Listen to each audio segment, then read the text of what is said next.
Please welcome Howard Anstock!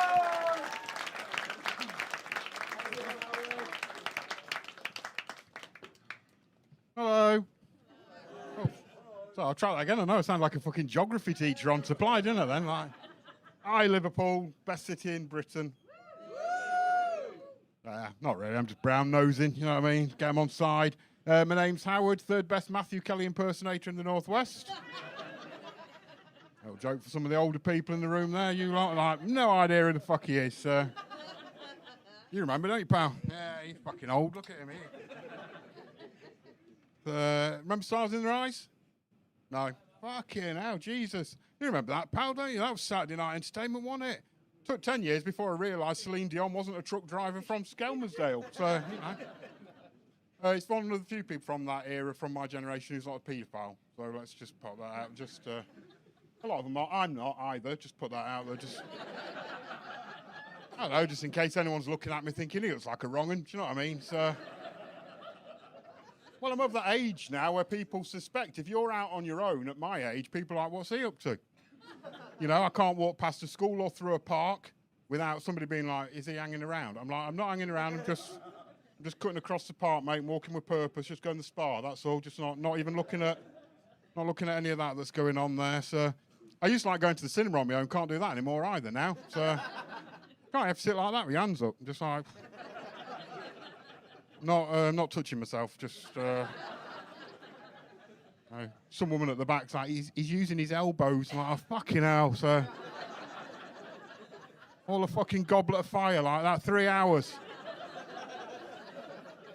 Fucking hands of Dobby the House Elf and Bingo Wings, the fucking Pat Butcher by the end of it. It's like, I'm from Oldham.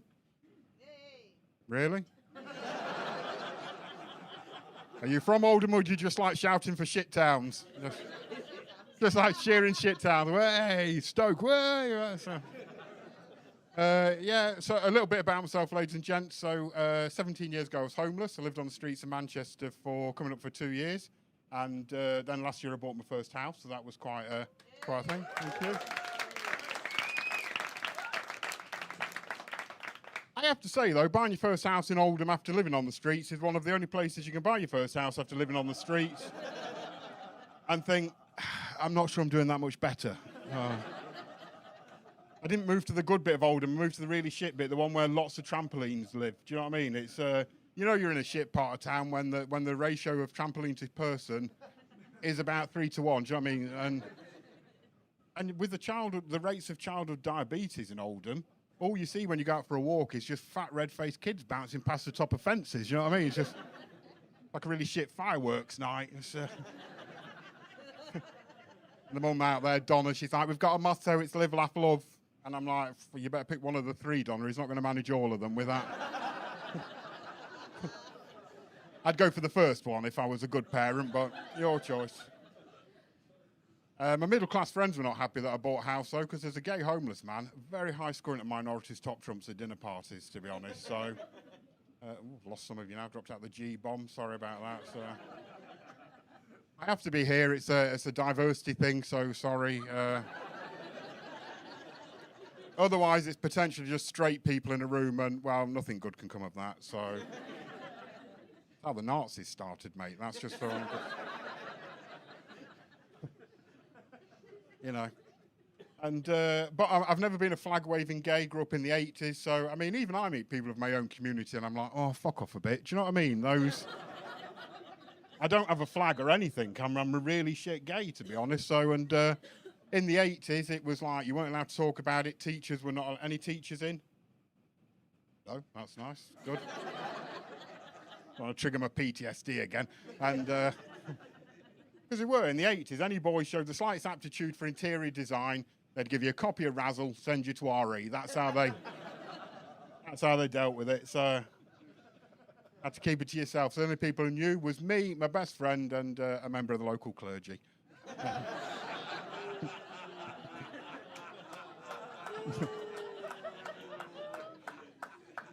In fairness to St. Michael's Church, it was a rocking gay bar in its day. So the snacks were shit, but the sex was quite good. So any middle-class people in?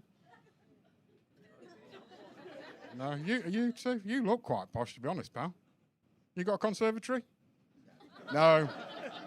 He's just scum like the rest of us. That's nice to know. When you gig down south, they've got Hogwarts kids that they never see and paddocks and all that shit. Up north, I think a wealthy purchase is a conservatory. Innit? If you can sit on wicker furniture in full view of the neighbours any time of fucking day, you're doing quite well for yourself. That's 4 weeks ago as well, and this is true. I'm going to try this new bit.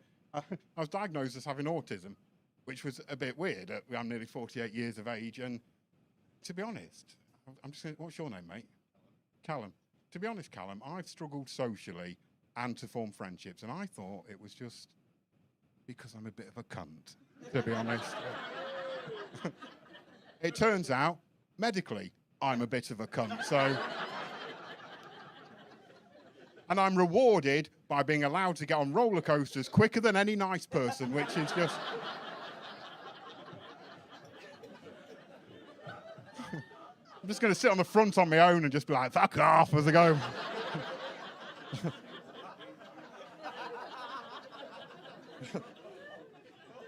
Just let my friends wait in the normal queue, do you know what I mean? Just be that much of a bellend, so. I was like, I can't change that. I can't start using the autism label. It does. I'm so used to people just going, he's a twat, you know? And I'm fine with that. I'm good with that. Until I face a disciplinary at work, and then it's my autism. You know, I'm going to learn to milk the system. I think it's about time. Any homophobes in? Didn't ask, sorry, just... I've got family local. I was just checking if any had popped in. Do you know what I mean? It's... Because now that, I mean, we'd got it down in number. I will just say, I'm banging on about the gay stuff a bit too much now, sorry. If there are any homophobes who just felt a bit embarrassed and to speak out, tonight's not a recruitment drive. It's not a rally, so we're not actively recruiting. We got Schofield last year. What more do you want? Do you know what I mean? Perfect man, innit, Phil? Buy your old car, give you a blowjob, and get you to the front of any queue. That's all.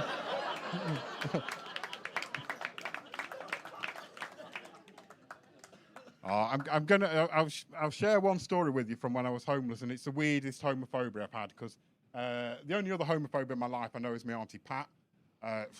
She's very religious, Pat. She's like, no gays in the Bible, Howard. I was like, Joseph? I was like, think about it. He let another man get his wife pregnant, bought himself a Technicolor Dreamcoat for Christmas, and turned it into a musical. The signs are there. Those 6 men who turned up, they just tracked him on Grindr. That's how they turned up. So when I was homeless, there was a rule that you couldn't have a gyro unless you had an address for it to be sent to. So for street homeless people, that was quite tricky. So I put down my best friend Rebecca's address. I put down that I was single and that I was sleeping on the floor. Well, they immediately banned the claim because if you're an opposite-sex couple on the form, they assume you're together and they like to investigate. If you put down a same-sex couple, they didn't ban the claim because, well, the gays don't exist. So technically tonight you're looking at a mermaid. I'm like a mythical being according to the DWP. So, and I went into, of all the places to have a coming out party, Moss Side Job Centre. In I went, and if you work in an office, the woman who greeted me, if you work in an office, you probably work with a Beverly. She'll be about 50 years of age, grey-haired, obese woman, hand in elasticated wrist cast and a gel pad in front of a keyboard, you know, because she's got carpal tunnel. I think you work with Beverly. They've never got carpal tunnel, ladies and gents. They're just fucking lazy.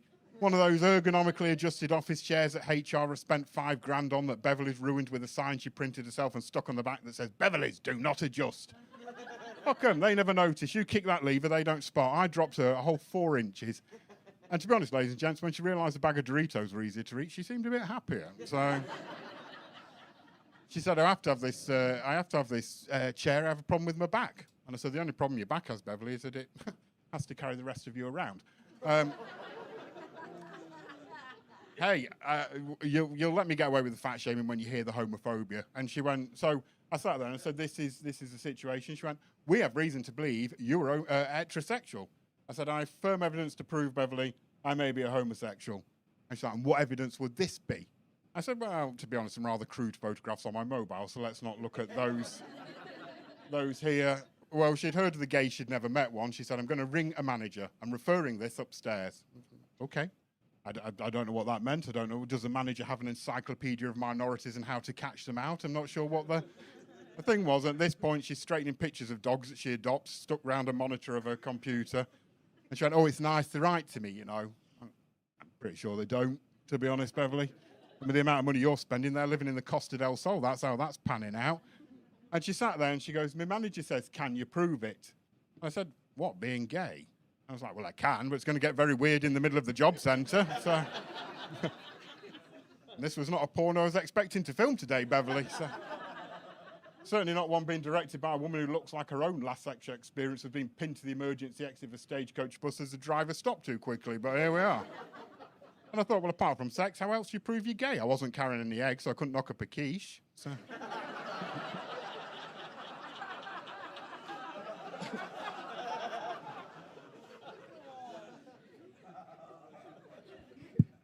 and no word of a lie, millions of pounds of taxpayers' money they spend. And she said, my manager's come up with a great idea. What is the best Madonna album going? And I was like, so this is what we've come down to. This is a test for a fag to see whether we know anything about probably the best icon in music. It's like, oh, so you don't know Mr. Anstock? I said, well, didn't say I didn't know, did I, Beverly? I mean, some people who go from Confessions on a Dance Floor from 2005, which, yes, was a disco revelation that followed on from Music in 2000, which returned to form for Miss Imagine of 1997's Ray of Light was a curveball none of us really expected. Some of you will think I'll go for erotica. No, that falls out against True Blue, and neither of them could beat the sequential melodies of Bedtime Stories, which can only leave the seminal album 1989's Like a Prayer. And with that, she went, yeah, he's a pup, pay the man. Cheers.